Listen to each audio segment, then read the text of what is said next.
All right. And we now should be live for a new episode of the Comic Den at a now more even later time as schedules get more shifted around. But you know what? It's all good because we're still here to talk about comics and stuff. Talk about the Thanos Quest, which I'm very excited to get into this and what we're going to be getting into next week because these are stories to very much why I got even into comics in the first place.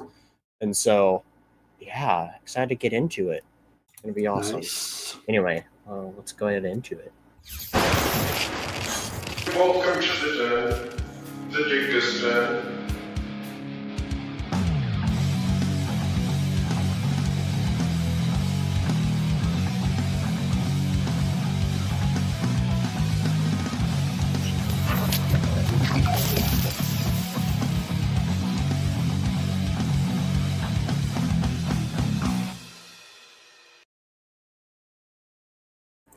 All right, welcome in everybody. I see you, Taco Cat and Matthew in the chat. I don't have my chat thing up right now, so I can't put your chats up on the screen. But what's up, everybody?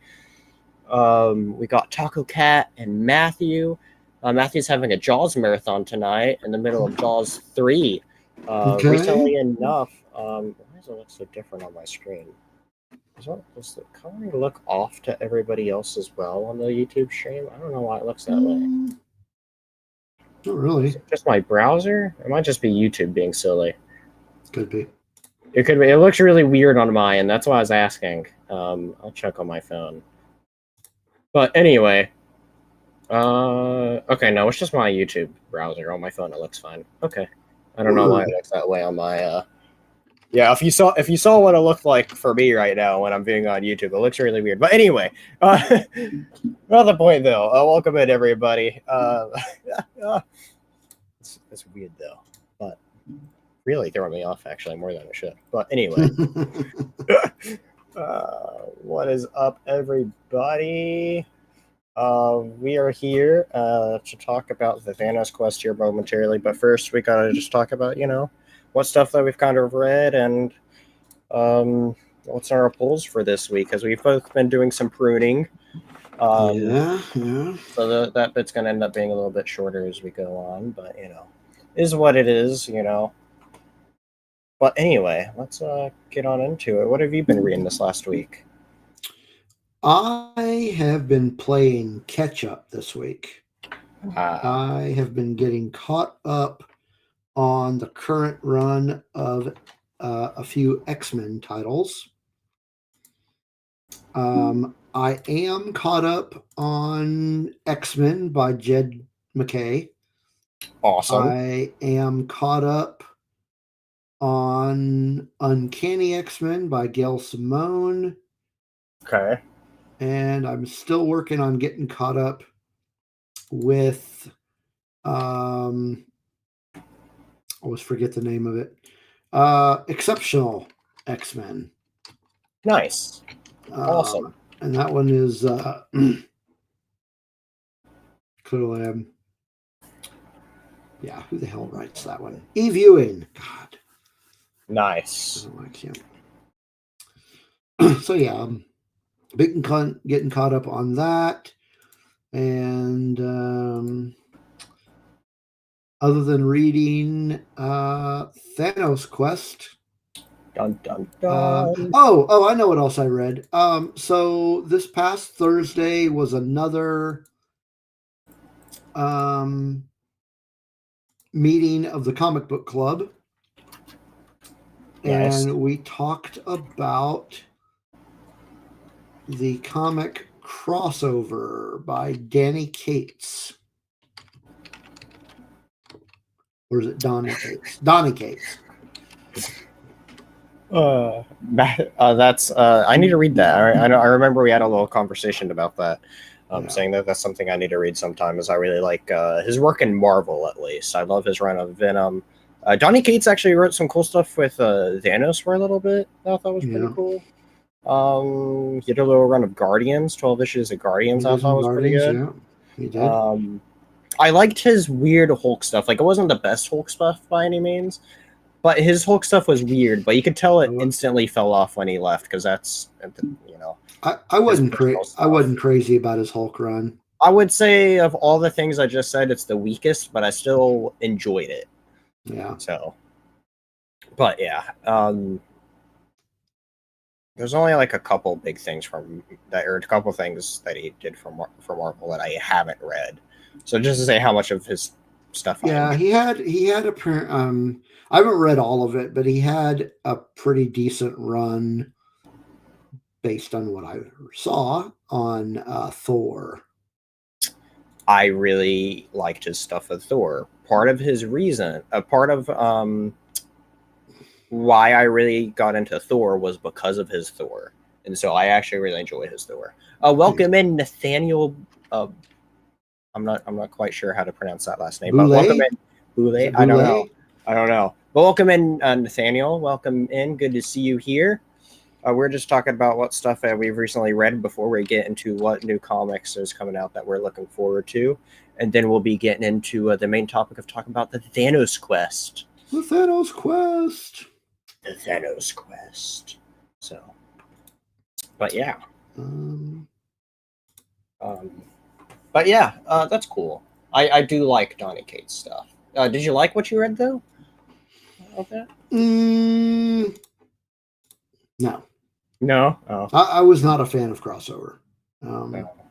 The artwork I really liked. I liked the concept of crossover, like what they were going for. I wasn't crazy about it. It just, that's unfortunate. Felt like something was off about it. But it is a very popular comic, so don't take my word for it. A lot of people really like it.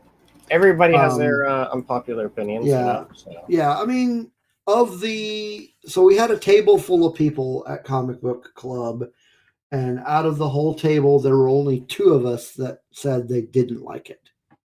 How many was there? There's usually like 6 or 7 people there.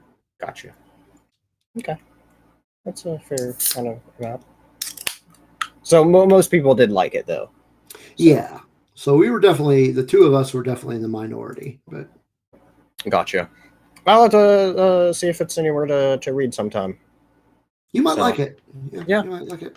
Yeah, I mean, I'd like to go. I need to go read more stuff that's just out of the Marvel and DC realm. And part of that is just the accessibility of it. Actually, one of the things I might be reading here very soon is getting into Usagi Yojimbo. Remember the samurai rabbit character? As part of Shell Talk, because the first volume of his stuff actually involves the Turtles. And so we're going to be taking a little bit of a sidestep for our next main video to talk about him. Nice. But then also, we also decided that we're going to be doing something a little special for Shell Talk as well. With we're at a really weird point of kind of deciding where we really want to go into next for talking about Turtle stuff, just because of like the point of where we're at with all the stuff. And so, I mean, there's always adolescent radioactive black belt hamsters. there is always that. But as far as Turtle stuff goes, we're at an interesting point.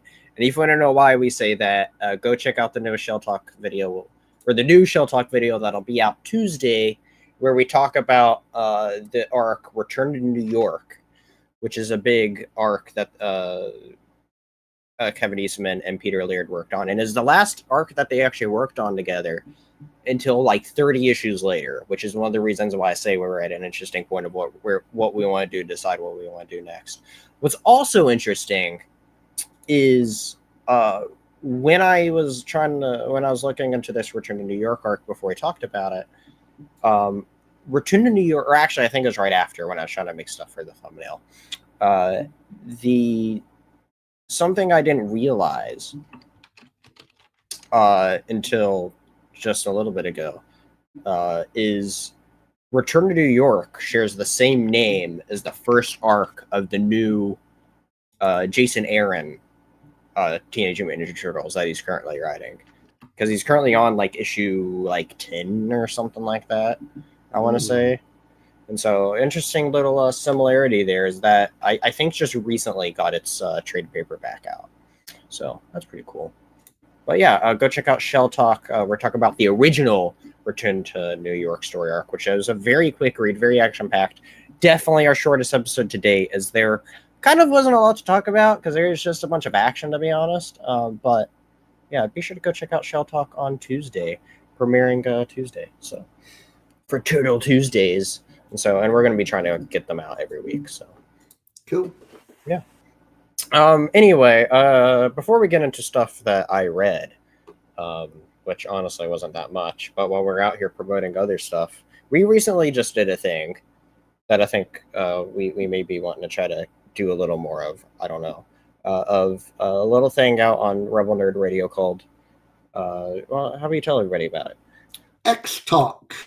So I don't think it's going to be something we do every week, or even for that matter, it's probably not even going to be every 2 weeks, maybe once a month. I don't know. It's like just a side series where we talk about X-Men related stuff.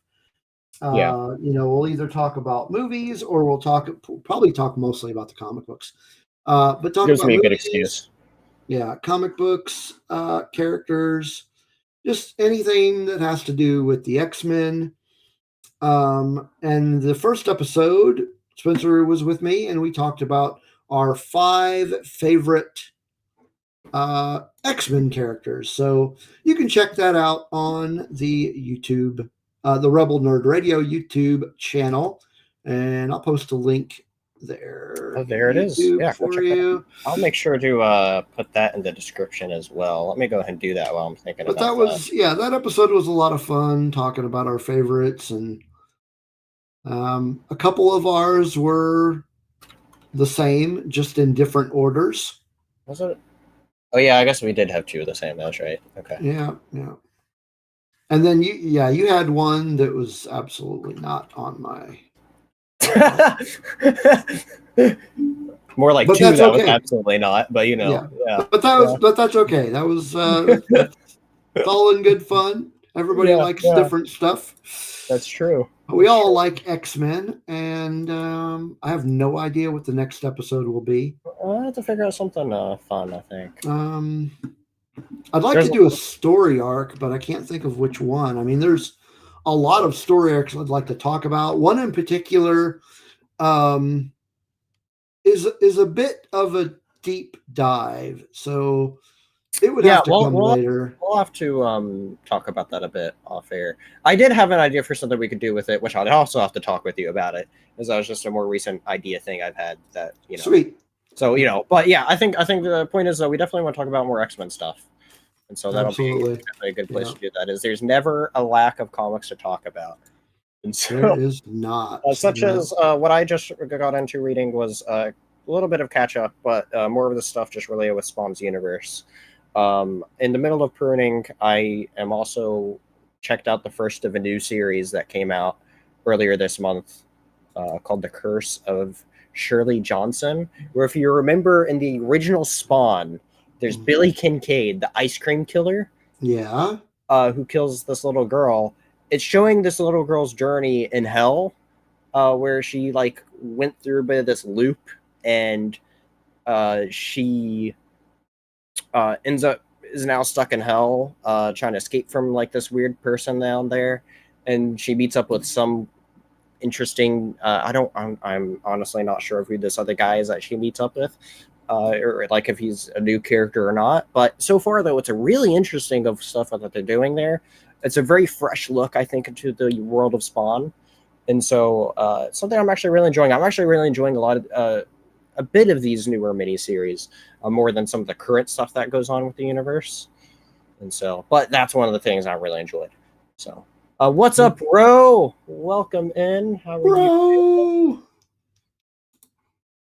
So, yeah, cool stuff. But yeah, let's get into what comics that's coming out this week that we're looking forward to. Yeah. So, first up, we have on your list Uncanny X-Men, issue 16. That is right. Part of your catch-up? part of my catching up. Now, like I said, I am caught up on this one already. Yeah. Until this one comes out. So this is, I want to say part 4 of a 4-part story arc. Called The Dark Artery, and it gets a little bit weird if you've been following Uncanny X-Men. This title takes place primarily in southern Louisiana.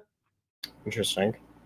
So they discover this in this story arc, the kids, I'll just call them the kids, discover this lair, the secret lair.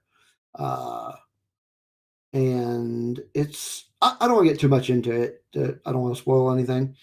But it's like a gateway to a secret underworld.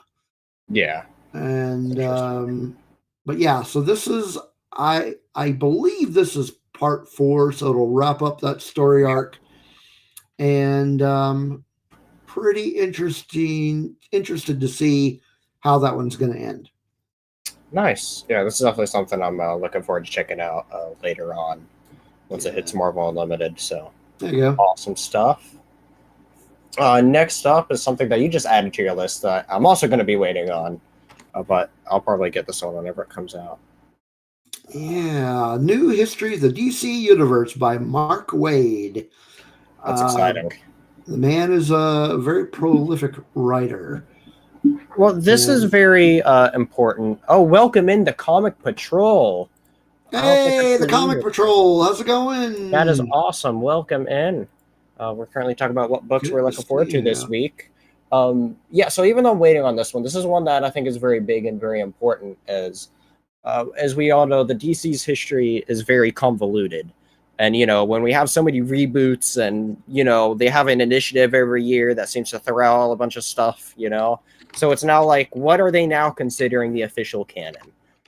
And so this is very important to, I think, establish. And Mark Waid has this huge job of figuring out, okay, what is the definitive history now of the DC universe? And so I'm hoping that he does a good job with it, doesn't upset too many people, and provides a clear answer on this is what actually happened. So from what I understand, the story is told from the perspective of Barry Allen. Makes sense. And this first issue takes us from the birth of the DC universe up to the Golden Age. Nice. Yeah, I think it's going to be an exciting series to check out as it goes on. It's one of those that if I see it on the shelf, I might certainly still impulse buy it, but, you know, we'll see what happens. I'm terrible with seeing something on the shelf and being like, ooh, I need that. Right? It's a lot different when you see it like physically in front of you.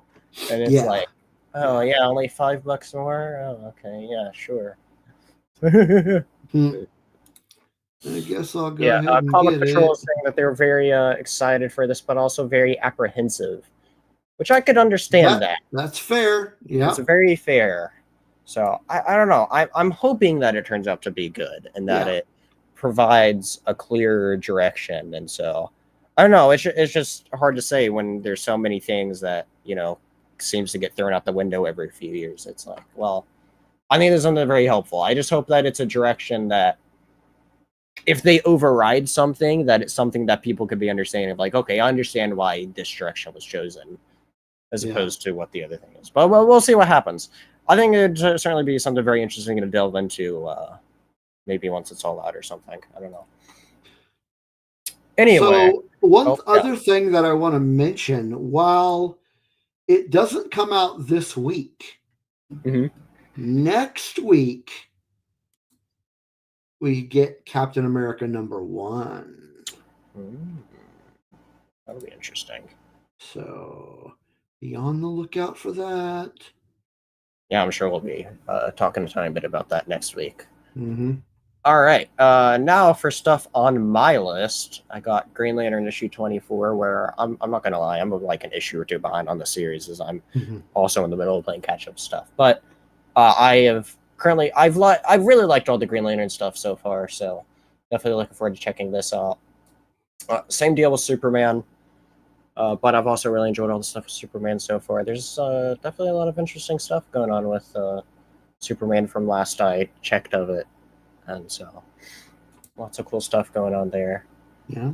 But then also, I haven't read any of this event because I've been waiting for the last part of this We Are Yesterday event to finish.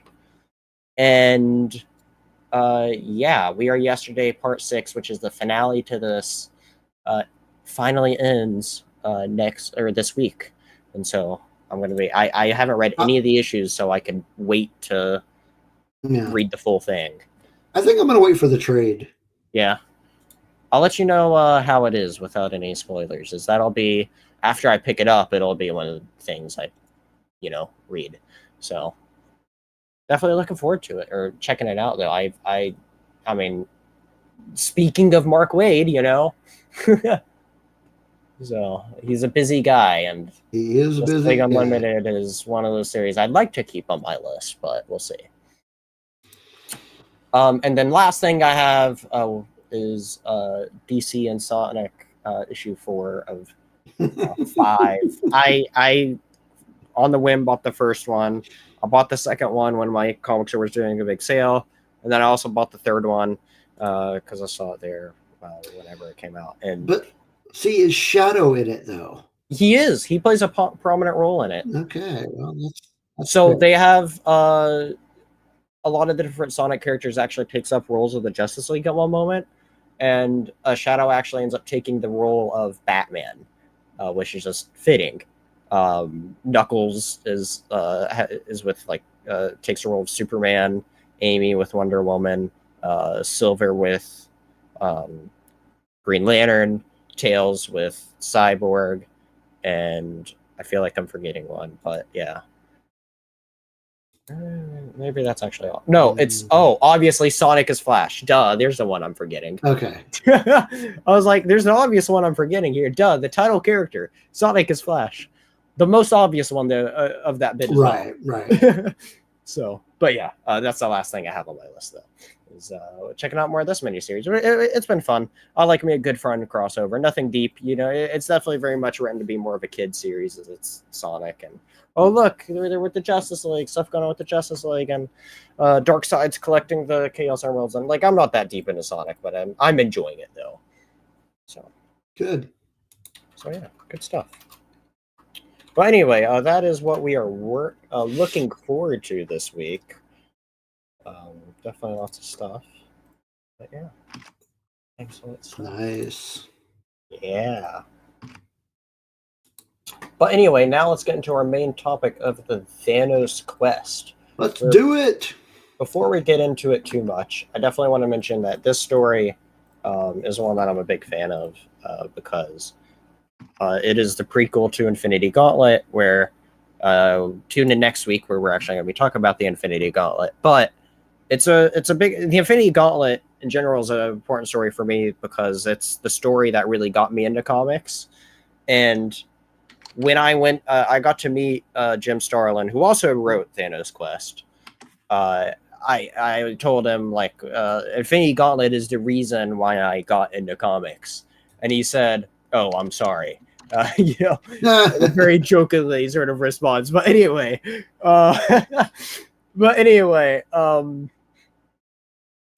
when I got into Infinity Gauntlet, I went back and I picked up some Thanos stuff, and this was one of the ones I went back and got. And it's actually this is included in a trade called Silver Surfer: Rebirth of Thanos, and a little bit of that's kind of referenced, but not really. You could definitely very much read this as its own. It just mentions his resurrection, but you actually see the details of his resurrection in the Silver Surfer stuff. Which I actually have that trade right with me. Look at that, Silver Surfer: Rebirth of Thanos, and so where it's just Silver Surfer issues 34 through 38 details exactly how Thanos was brought back and. Kind of seeing him in the place where you see him as, in this, because we see him, the story begins with him being in the place of being with death, being a servant of death, you can say, and already essentially having the mindset of how he did in Infinity Gauntlet, and this story, most importantly, just shows how he got the Infinity Stones or Infinity Gems. Yeah. Matthew says, instead of the Superman quest for peace, it's Superman's quest for stones. It absolutely is. And what's interesting, though, is I think if I remember right, all but one of the stones in this is acquired completely differently than in the movies. Yeah, I'm gonna have a thing or two to say about that. Especially when we get into Infinity Gauntlet and Infinity War. Yeah. But I do have something to say about the movies for this discussion as well. Yeah. Something a little. The more I think about it, and after rereading this, wait. The more it was this a reread me. for you? Was this a reread for you? I have to. A lot of it seemed very familiar. Okay, so I feel like I had to have read this at some point in time. Okay, that makes sense. Because I'm reading through it, and I'm like, oh, I remember this from years ago. I mean, I probably read this when it came out, or at least shortly after. I don't know how the pricing of these issues are now. It's only 2 issues, but they're like double the size. But I remember when this is probably around the time when Infinity War came out, or Endgame, during the Marvel prime, you can say the height of Marvel, right? Yeah. I remember at the main con I go to in my area, I saw the 2 issues of that on sale together for like $80 for the original 2 printings of this. And I was like, holy crap. That sounds about right. Yeah, right. I was like, wow, that'd be cool. And then it kind of took me down a little bit of a rabbit hole of like, well, maybe I'd own like an original copy of Infinity Gauntlet. Maybe I should check that down or something. Anyway. But yeah, after rereading this, I was like a little bit more irritated by something that happened in the MCU. Interesting. And that's not the only thing that irritates me about the Infinity story arc from the MCU. But with this book, with these books specifically, it reminded me, oh yeah, those bastards. Before we get into this, I like to give credit to who worked on these stories and whatnot.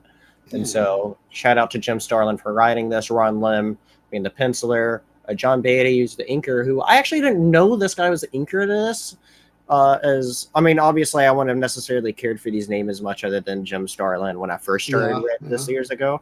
But I've actually met John not once, but twice. Oh, nice. And so when I saw this, I was like, God damn it, I should have brought this to him to get signed. But anyway, Tom Vincent is a colorist, and then shout out to all the other, Marvel staff that worked on it. But yeah, awesome stuff. And we get this first beginning shot here. I really like this. I really like that splash page. I gotta say, the art in this is really good. This might, I don't know, just the way things are drawn and with the coloring in it, it's a little bit of unique coloring than what you see from a bunch of comics in this time. I was going to say, I think the coloring could have done a little better, or maybe not better. I think between the pencils and the inks and the colors might be the weakest link.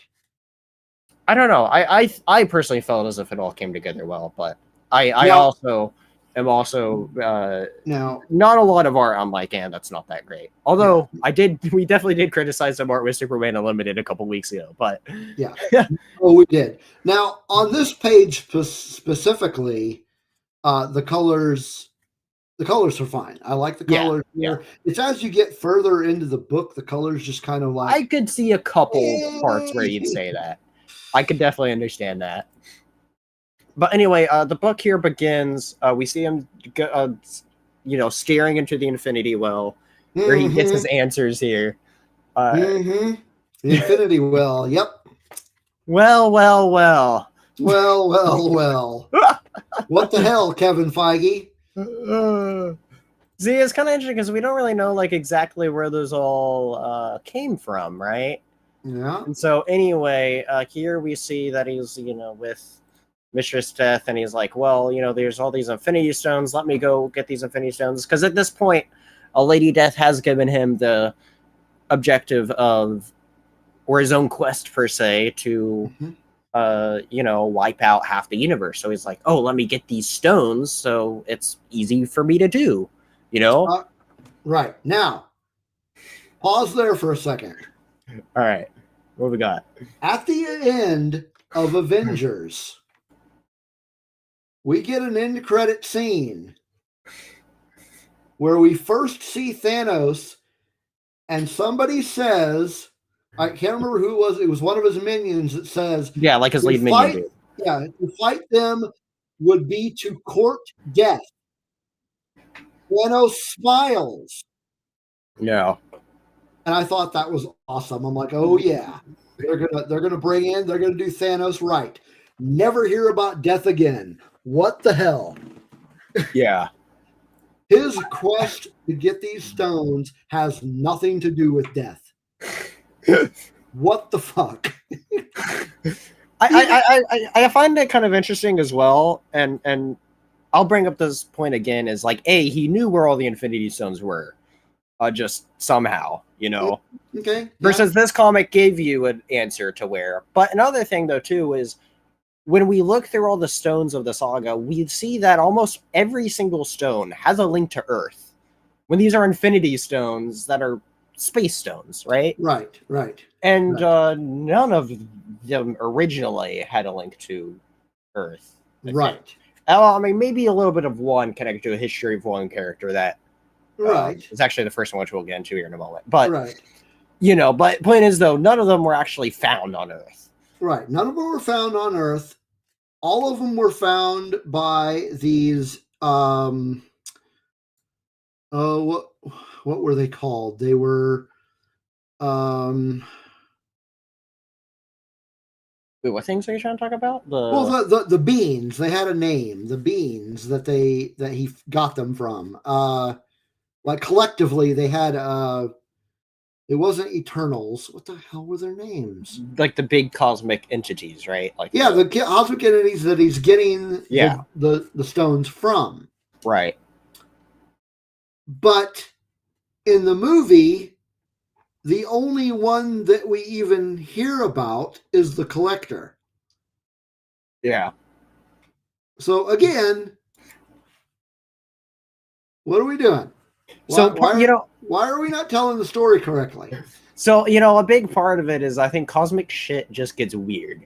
And I think that's actually perfectly proven by the next page I want to show here. Okay. Where I love where it's just some of the weird artwork goes here. And you see, Thanos is sitting on his chair and he's talking about, okay, I'm going through and I love Thanos' chair. He's just roaming the cosmos in his big freaking lazy boy. Yeah, I know, right? It's great. But you're seeing this, though, he's going through all this crazy cosmic stuff here, right? Again, which is awesome. In the movies, where's his chair? Yeah, right? We never once got Thanos' crazy chair. We get to see his throne once, and it's not some hovering, teleportating chair. See, I think the answer to why a lot of these stuff wasn't in the movies is because it's a relic of the 90s and not, 25 years later. I don't know if they would have been able to properly give us the... Well, that's no excuse. Let's continue. Now, I do, though, wish that we would have... It would have been great to see Thanos on his chair, though. I do agree there. Well, it's also interesting, too, is that we never, really saw Thanos with, his, mask on. Yeah. He never really, had that on. Yeah. Beyond his few appearances. And then when you actually do see Thanos, it's a helmet that he has. It's not his actual look there, his iconic comic look. Yeah. Which is, I thought that they made Thanos look... I thought they did a good job. No, yeah, he still looked great. Yeah, it wasn't comic book accurate, but... Right. I definitely agree. I think my biggest problem, really, when it all comes down to it, I understand you have to make cuts in the original story to make for time. And you can't get too deep into exactly everything that the comic book does. They could have at least mentioned death or something to do with death. I feel like I feel like that was a big miss in the movies. Because death was such a big part of his journey. Yeah. Right. Initially, yeah, absolutely. Yeah. What's interesting is I always felt like the story they were trying to adapt more wasn't Infinity Gauntlet, but Infinity by Hickman. Yeah. Where that was also, I believe, like the first main appearance of the Black Order and all that. And so I don't know, because even the way that Thanos is written, it feels a bit closer to what they're doing with the movies compared to Thanos that we're exploring here in this era. And so, but that's another story I need to go back to eventually. We'll come back to that. I'll have a lot more gripes about the MCU when we get into the other Infinity books. Oh, will I? Oh, will you? All right.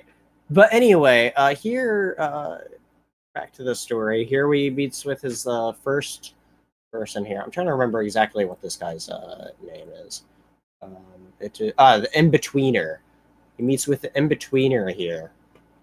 And that's, he has a very particular looking stone there that a lot of people would recognize. It makes me actually, I'm kind of curious about the history about how he got this stone.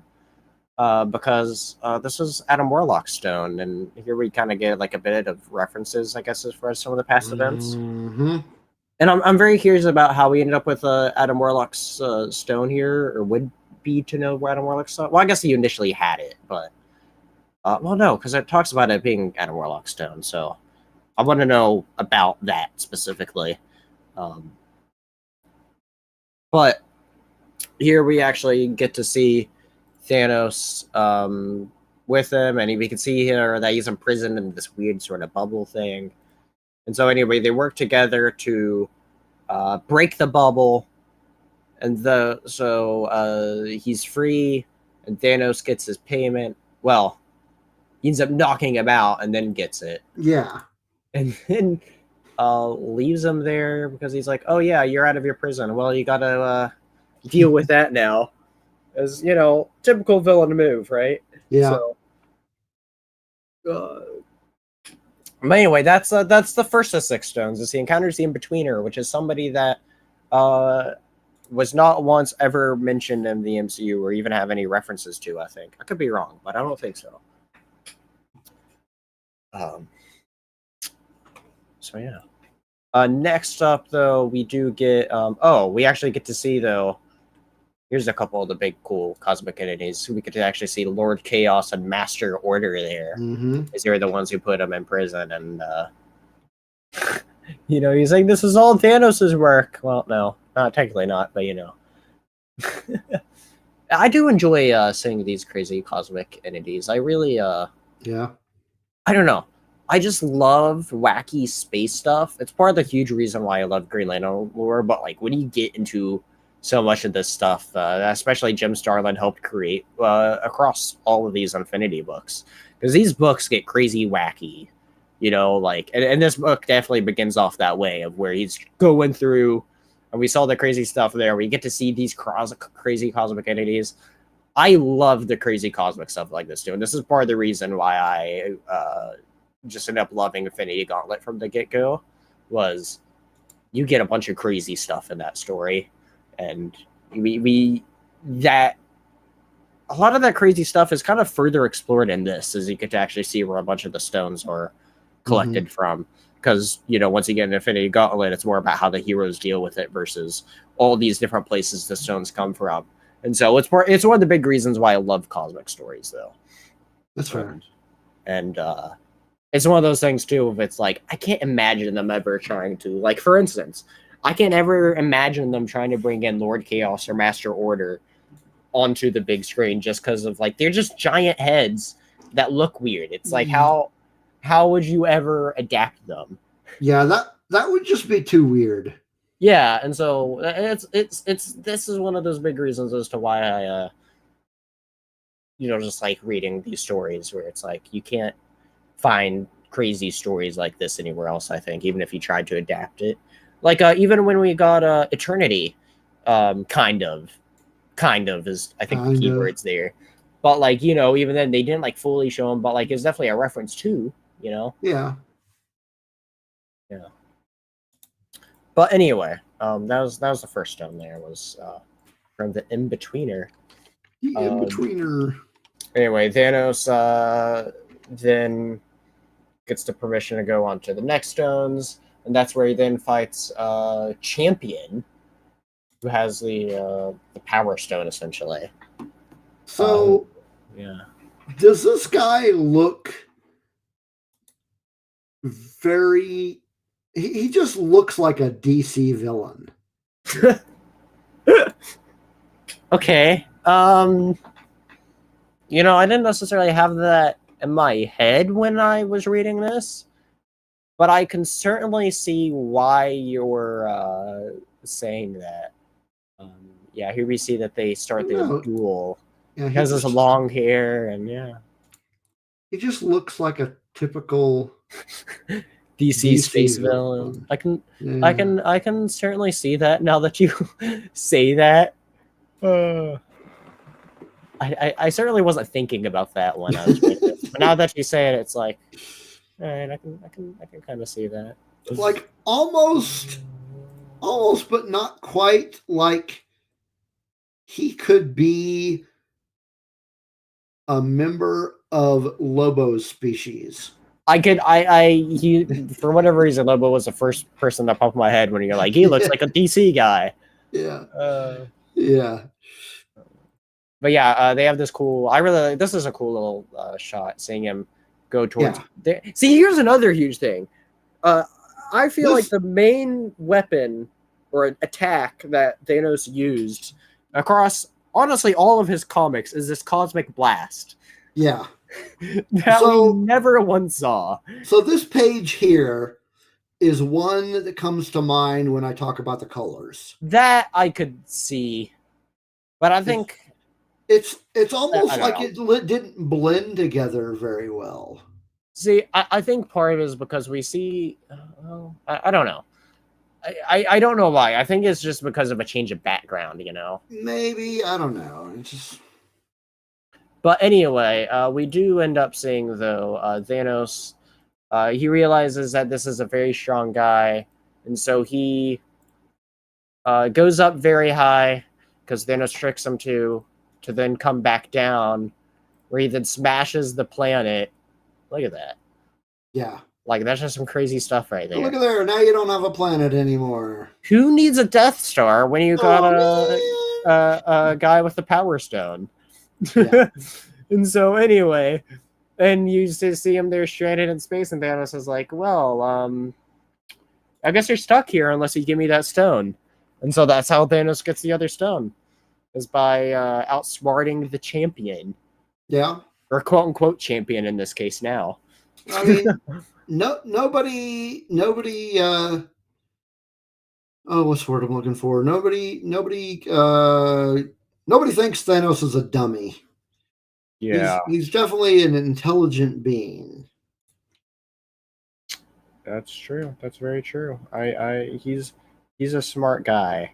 I think Thanos earns his name as a bunch of people there's always those talks about like, well, who's stronger, right? And I've never felt like Thanos is one of those that always necessarily should really be mentioned as much of like, oh, who's strong? Because when you think about it, his power level isn't as strong as people try to hype him up to be. The reason why he's a big villain is because of his intellect. Through cases like this, right? Literally all Thanos is in these early comics is he shoots special stuff. He obviously has enhanced strength. Obviously not as much as people as like the Hulk, because he's like, I think there's even a reference in this where he's like, oh, I'm not ready to deal with him quite yet. But his thing is that he's always trying to, figure out some sort of shortcuts, in this case with the Infinity Stones, or just just always thought about how to do things a little better. So, but yeah. Anyway, so that does bring up another point I want to make from the first one, the movie, the Infinity War movie, not Endgame. yeah. So while Thanos holds a tactical advantage, and an advantage in skill, Mhm. and I'm going to refer to like almost the first scene in Infinity War where he basically just beats the crap out of Hulk. Yeah. And I remember the first time I saw that, and I'm like, there's no way. Yeah. There is no way. The Hulk is so much stronger than Thanos. But he wasn't really using his quote unquote superior fighting skills. It was a brawl. And somehow Thanos beat him. I'm like, no. Now, while he, like I said, he has a tactical advantage over the Hulk, and he is smarter than the Hulk. Probably not smarter than Banner. The jury's out on that one. But he's smarter than the Hulk, but in a brawl, there is no way he could beat the Hulk. Right, and we even do see him fear Hulk. You know. So yeah. But anyway, yeah. But in this fight with a person or a individual with that is stronger than him, mm-hmm. he gets the edge over him because of his tactics. Right. So that wasn't really a brawl like it was with the Hulk. Yeah. It was that was him using his intellect and his tactile thinking. Mm. So yeah. Okay, we can move on. A big reason I have it that or thing with that is I think it's just a big problem of MCU misrepresenting Hulk. As it's like I get with the Avengers that you want to nerf him because of the team aspect, right? Or else, you don't want to make it Hulk movie and everybody else is there, right? I understand that aspect, but I think there's a point where you can say it's too much, and I don't know. I think that's kind of where it gets to me, and then they do silly things. So. Yeah, I do agree. I think he was overall misused. Yeah. Like, okay, let me put this out there first. I don't dislike the MCU. I don't dislike those movies. Mm-hmm. I just have some nitpicky things about it. Right. Yeah, I think that's completely fair. I think they missed the mark. So, generally speaking, missed the mark with the Hulk. Yeah, I completely agree. Specifically, missed the mark with Professor Hulk. I would agree too, because that's the flux of my problems with the MCU Hulk. I like Professor Hulk in the comics. They didn't do it right. Yeah. I would even though I'm not as familiar with the Professor Hulk as you are, just definitely the way they did it definitely was just like, oh, okay. Yeah, they didn't explain it. They just kind of threw him in. Oh, there he is. Yeah, excuse me. You're just gonna this just happened. It just happened. Okay. Yeah, a big purple alien beat me, so I'm not angry anymore. So I don't know. Yeah, that was some bad storytelling. That was some bad storytelling. Yeah. I don't know. There's just so much because the comics are so great from what I've read of some of those. Because I feel like getting beat down by Thanos would have pissed him off more, making him stronger. That's how you would think of, that duel definitely could have been a lot more, I think. But, oh well.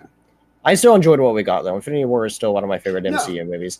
I still enjoy it. I think while it's fair that there's a bunch of nitpicky things to say about it when you compare it to the comics, and I'll definitely agree with you a bunch of those points. At the end of the day, I still enjoy it as a different take, And that's how I personally look at it.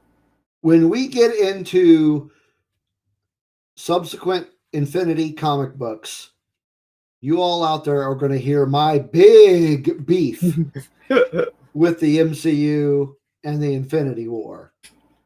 Because there is a big beef. That's a very fair one there. It is huge. Yeah. Huge problem. Oh. Anyway. Let's get okay, back to the comic. back to the comic book, which is actually really good. It's a really good comic book. You should go out and read it if you haven't already. It's a Marvel Unlimited, or if you're a physical person and you don't want to pay too much for the original issues, which I completely understand. There's always this trade, which I believe you can still probably easily buy. Does that trade also include the prequel to Thanos Quest? Well, it's the Silver Surfer issues and Thanos Quest. Okay.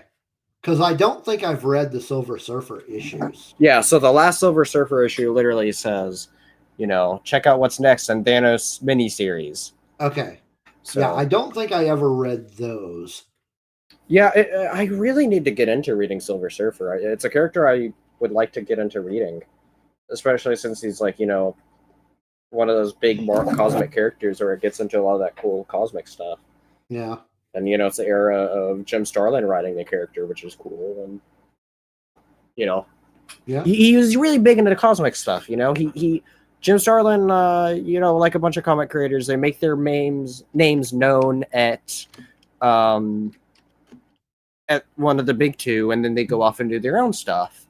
Well, Jim Starlin, he did all this big stuff with the Infinity Trilogy. And then after that, he went on and made a story, his own character and story that's all space stuff called Dreadstar, which is something I'd like to go check out. I don't know if there's a good digital way to read it, but I know there's a good way to at least buy like omnibuses of it. Obviously, omnibus pricing is still omnibus pricing, but it's kind of like the best way to probably check it out, I would guess. I don't know if there's a good digital way. I'll have to look. But anyway. Point is, Jim Starlin is really into space stuff, and I really like. I think he does a good job with the cosmic stuff. That's fair. Anyway, back to Thanos Quest. We have how he gets his third stone, who's from the gardener. Who look at this magnificent garden that this gardener grew. I wonder how this guy could just manipulate growing all these great flowers. I wonder how. Oh, turns out he has this Infinity Stone. Where he can manipulate the plants via the power of time, and so and we see what happens to him there. It's kind of a little bit of a disturbing image too. I feel like, of him just all the roots out of him and all that. Yeah, little weird. Yeah, definitely weird. Yeah, but anyway, yeah, and that's how Thanos gets his time stone, is from the gardener. And then, the last page of the issue. For after all, I am Thanos. His iconic sitting in the chair right there. Yeah. Classic 80s Thanos. Gotta love it. Yeah. So. But then we get into issue 2, where we see his quest continues. Where he then he first makes a call out to the Collector, which this is where we can see it eventually becomes being like the one like actual same kind of link how he gets them, kind of. Yeah. Obviously, the way he goes about it is completely different, but like from who he gets it from, it's the one that's the same, and right. It's the same. We finally get a character that shows up in the movies. Yeah, there we go. Besides Thanos, yeah. Right. So anyway, the Collector there,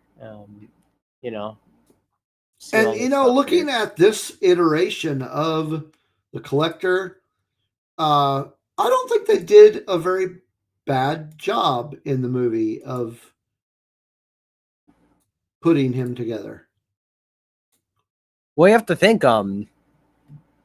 James Gunn is who, really brought him into being, that is right. Because he was said that Marvel kind of just let him free with Guardians. Like, it was his decision to include Thanos and the Collector and all that being tied in.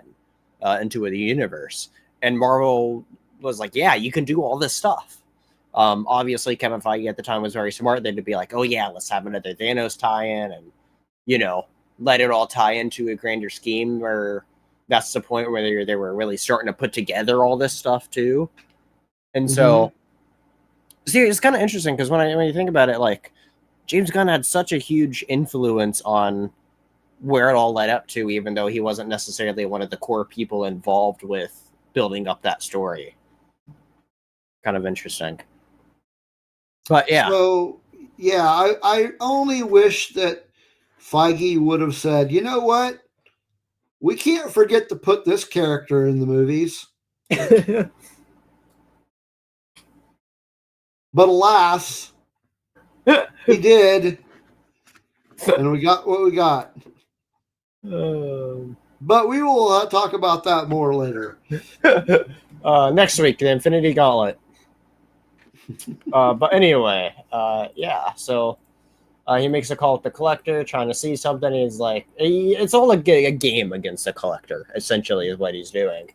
Trying to stick out something, and then he goes off to find one of the next stones for somebody known as the Runner, and he's like, oh, where is this guy? I wonder where he is. And then he just gets wham, wham, wham, and his chair gets destroyed. Rest in peace, the Thanos chair, for now. And he meets the Runner here, who is somebody that runs incredibly fast because of having the Space Stone. Hello, Earl. Oh, got an Earl sighting, a cat butt.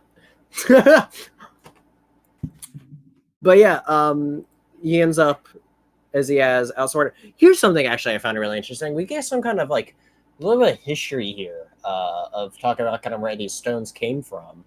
Yeah. Saying it was all that it was. Being was infinity and forever, and we see these different lights of 6 lights, obviously representing each of the stones of this being of essentially this god-like figure.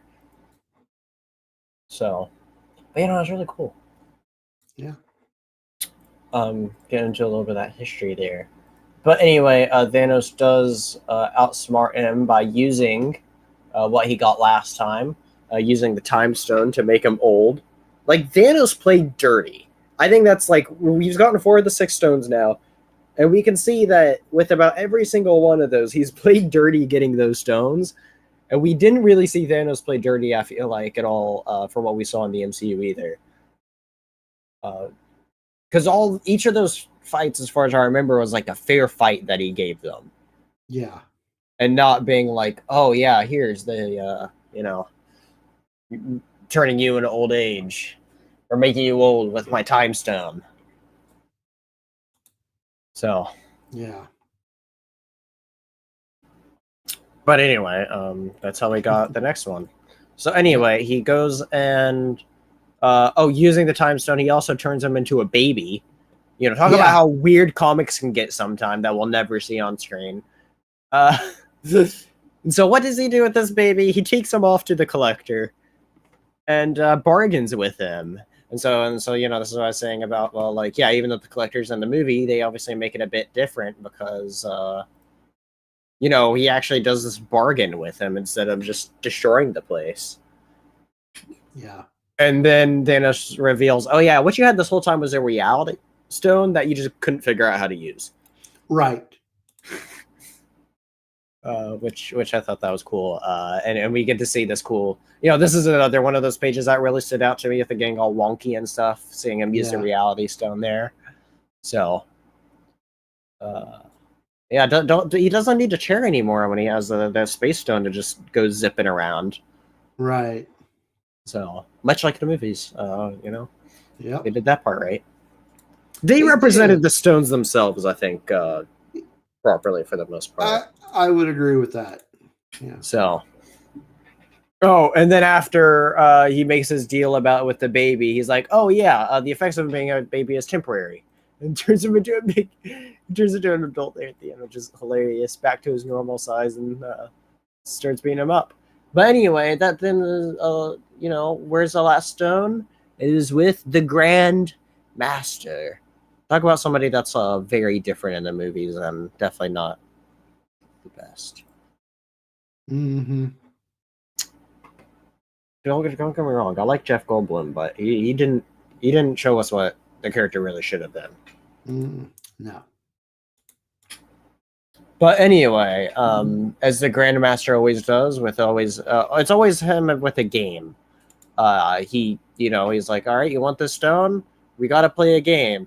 And if I die, the stone gets teleported away to somewhere that somewhere randomly. Don't know where it would end up. So, Grandmaster having his way, so Thanos has to play his game. Right. And so we see that game being played where Thanos, gets translated to this little board, and he ends up battling in these special armors against each other. And so anyway, Thanos ends up using the board in a different way than he expected, and Grandmaster is like, how dare you? Blah, blah, blah. Anyway, spoiler alert, Thanos wins after he actually used himself as a robot there, which is interesting. Yeah. Which he probably used for the Reality Stone, now that you think about it. But anyway, he thwarted the Grandmaster by using that fake robot Thanos, and then... actually, if I remember right, the very first appearance of Thanos was actually a robot too. So that's actually a thing with Thanos, is just having robots. Just having robots. Sounds like Doctor Doom. I know, right? We think about Doctor Doom with Doombots, which is obviously used more, but if I remember right, the first iteration of Thanos you see is actually like beaten and is a robot. If I remember right, like the very first time you see him. Yeah.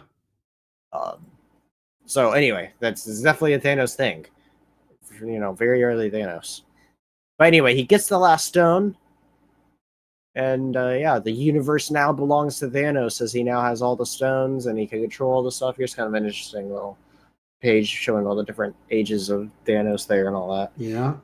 And here we kind of get little breakdowns of like each of the stones, which is, I guess kind of nice, establishing them.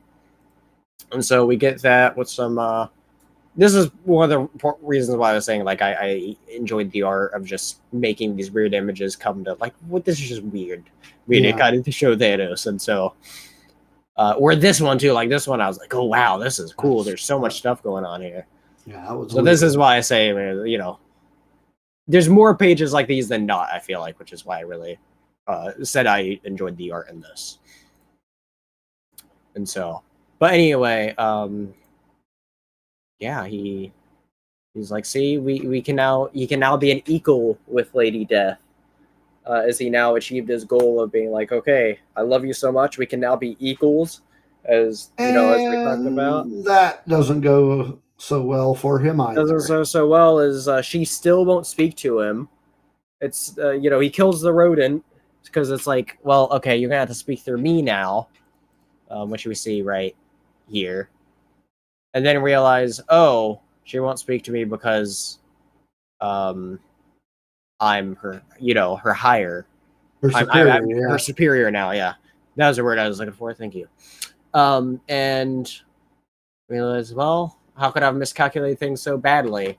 Well, he's like, anyway, now I have my quest, I can now do my mission. Yep, and there's the well. Yeah, we never see in the MCU. And here we have Thanos Saboteur. Who could have guessed that becoming God proved such a hollow victory as he realizes he doesn't get what he wanted most? And to be continued in the Infinity Gauntlet. Mm-hmm. So, which we will talk about next week. Woohoo! But overall, though, like I really like this story. It highlights, as I was very heavy on in the first issue, why I love the cosmic stories.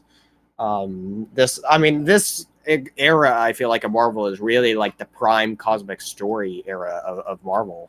It was, because I've read a bunch of some of the Adam Warlock stuff. That more ties into this like stuff specifically after Infinity Gauntlet, because his series helps tie in with a bunch of stuff to set up, like with Infinity War and Infinity Crusade and all that. But I just never read much of Silver Surfer other than the prequel to this, which I obviously now need to go read all that. I wonder how much Jim Starlin actually wrote of Silver Surfer initially there as well. I'm curious. But anyway, I thought that was just I love those 2 issues. I mean, I'm not gonna lie, it was such a quick little like read for me because I was just like, oh, I love all these cosmic stuff. Seeing where all the stones came from was cool. All being from these different cosmic beings, which are cool. I don't know. I think it was definitely kind of a good, in some ways, introduction to seeing like how crazy the cosmic universe can be. Seeing a bunch of those different characters. Like, for instance, say you've never really delved into Cosmic Marvel before, you got your introduction to, I want to say, almost all the major cosmic entities throughout these 2 issues. Yeah. There's obviously a couple you didn't get, like we didn't get Eternity in this, but we got a lot, such as we talked about, Lord, Chaos, Master, Order, or whatever those 2 big heads were. We got to see Grand Master, you got to see the Collector. There's a bunch of characters we saw. Which do play prominent roles in other cosmic stories. Yeah. So, but yeah, I thoroughly enjoyed this. I definitely think it's worth a read, and it's something people I don't feel like kind of realize is a thing too. Of when Infinity War obviously was coming out, everybody was just talking about, oh, I got to go read Infinity Gauntlet, but it's like, well, actually, this story is kind of more important than Infinity Gauntlet itself. As it's actually about him collecting the stones. Yeah. And spoiler alert, the snap is literally within the first few pages of Infinity Gauntlet, or somewhere very early on in that first issue. Yeah, yeah. And so, which we'll get into that next episode, which I'm very excited to get into, is, I keep on saying how much I love that story. So next week we'll be talking about the Infinity Gauntlet. I'm very excited. Do you have any other thoughts on the story or anything? It was really good, and I agree, like, with you, to the point, like, if you haven't gone out and read this yet, it's definitely a good place to start before you read Infinity Gauntlet. And then also, like Spencer said, if you are interested in the cosmic aspect, again, good starting off place. Yeah, I really think it is, and that's, for me, it was a big place as to kind of how I got my start into reading a bunch of this stuff. Is tied to like Infinity Gauntlet, and then I went back and I was like, oh, how did this stuff come about and all that, which is really cool. And so, yeah, it's definitely a great place, I think, for sure. Good place to start. So good writing, good artwork. For sure. Yeah, definitely good read. I recommend. So does Earl. Yeah. We all like it. Earl. The cat approves. What more do you need? The cat approves. He would not approve. If he didn't approve, he wouldn't have came and sat on my lap to listen to us talk about it. Exactly. So. Exactly. Well, there you have What more? If the cat likes it, who could, how could you be wrong? Oh, exactly. Anyway, thank you all, everybody, for tuning in and watching. Go check out Steve on Rebel Nerd Radio, where, what is it you want to talk about next week? We're going to be talking about the first story arc of the final season of Clone Wars. Introduction of the Bad Batch. That's right. Introduction to the Bad Batch. Weather permitting. We were supposed to do it last week, but there were some storms in the area, and storms are not good for Rebel Nerd Radio. No. Yeah. It's that time of year when shit gets crazy. So yeah, it does. But it happens. Alrighty. Be sure to tune in next week for the Infinity Gauntlet. Be sure to tune in Tuesday for Shell Talk, where we're going to be talking about the original Return to New York story arc, and be having more stuff coming out after that. So stay tuned, everybody. Until next time. See you here. Did you want to talk about what our schedule looks like for the next few weeks? Because for anybody still listening, be sure to keep on coming back to the Comic Den, because after Infinity Gauntlet, we're going to take a little bit of a break from Marvel Cosmic. For a little bit. Honestly, it's really not that much of a break. Really only 2 weeks of a break for it, because we do get back to Marvel Cosmic, but just in a different way. No, we've got the next 4 after Infinity Gauntlet are all Marvel. Or all not Right, Cosmic. Right. But 2 of them, I argue, are, especially kind of one of them, kind of. Well, yes. Oh, okay. Yeah, to a certain extent. So yeah, after Infinity Gauntlet, we are going to talk about Superman Secret Origin. Yep. And then the week after that, we're going to talk about Superman for all seasons. Is that what we decided? Yeah. Yep, for all seasons. Yeah. And then after that, we're going to talk about the Galactus trilogy. See, cosmic stuff right there. Okay, I see where you're getting with that. Yeah. And then after that, Fantastic Four Volume 1 by Jonathan Hickman. Yes, Jonathan Hickman's Fantastic Four, which is, I think, going to be very important with where the MCU's going. So not all Marvel. That was, I don't know why I said that. But yes, a bunch of stuff, directly connecting to, as we're having 2 big comic book movies. I can't wait to go see them. So I got my ticket secured for both. Can't wait. Yep, I got my ticket to both, and I have my ticket for the most highly anticipated movie of the year coming out this weekend. Megan 2.0. I never even watched the first one. No, I'm kidding. It's not the most anticipated movie of the year. I don't know if I'll go see that, but I am planning on probably checking out that F1 movie that comes out. So yeah. Brad Pitt. Pitt. But I actually do have my ticket for Megan 2.0. So that was not a joke. That one I actually am going to see. I hope it's good for the Megan fans. I never watched the first one because it never stood out to me. Are there actually Megan fans out there? I mean, if you like the first movie, wouldn't you be a fan? I guess so. I don't see a whole lot of people talking about it, but yeah, it was one of those movies where enough people watch it and they're like, okay, yeah, this made money. We'll greenlight a sequel, see what happens.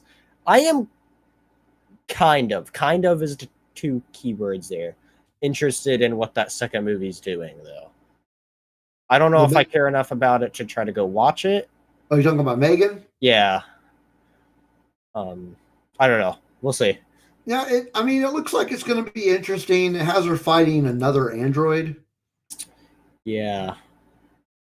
I would be, I don't know. I might just wait for it all to hit digital and watch it there. That's fair. That's fair. There's a lot of stuff, and, Superman. But we do have, July, we have some really good superhero movies coming out. So hopefully. I mean, I have no doubt that Superman will be, at the very least, a good movie. Sure. Yeah. So, but anyway, until next time, everybody. Yep. See you all next week. See for ya. the Infinity Gauntlet. Dun, dun, dun.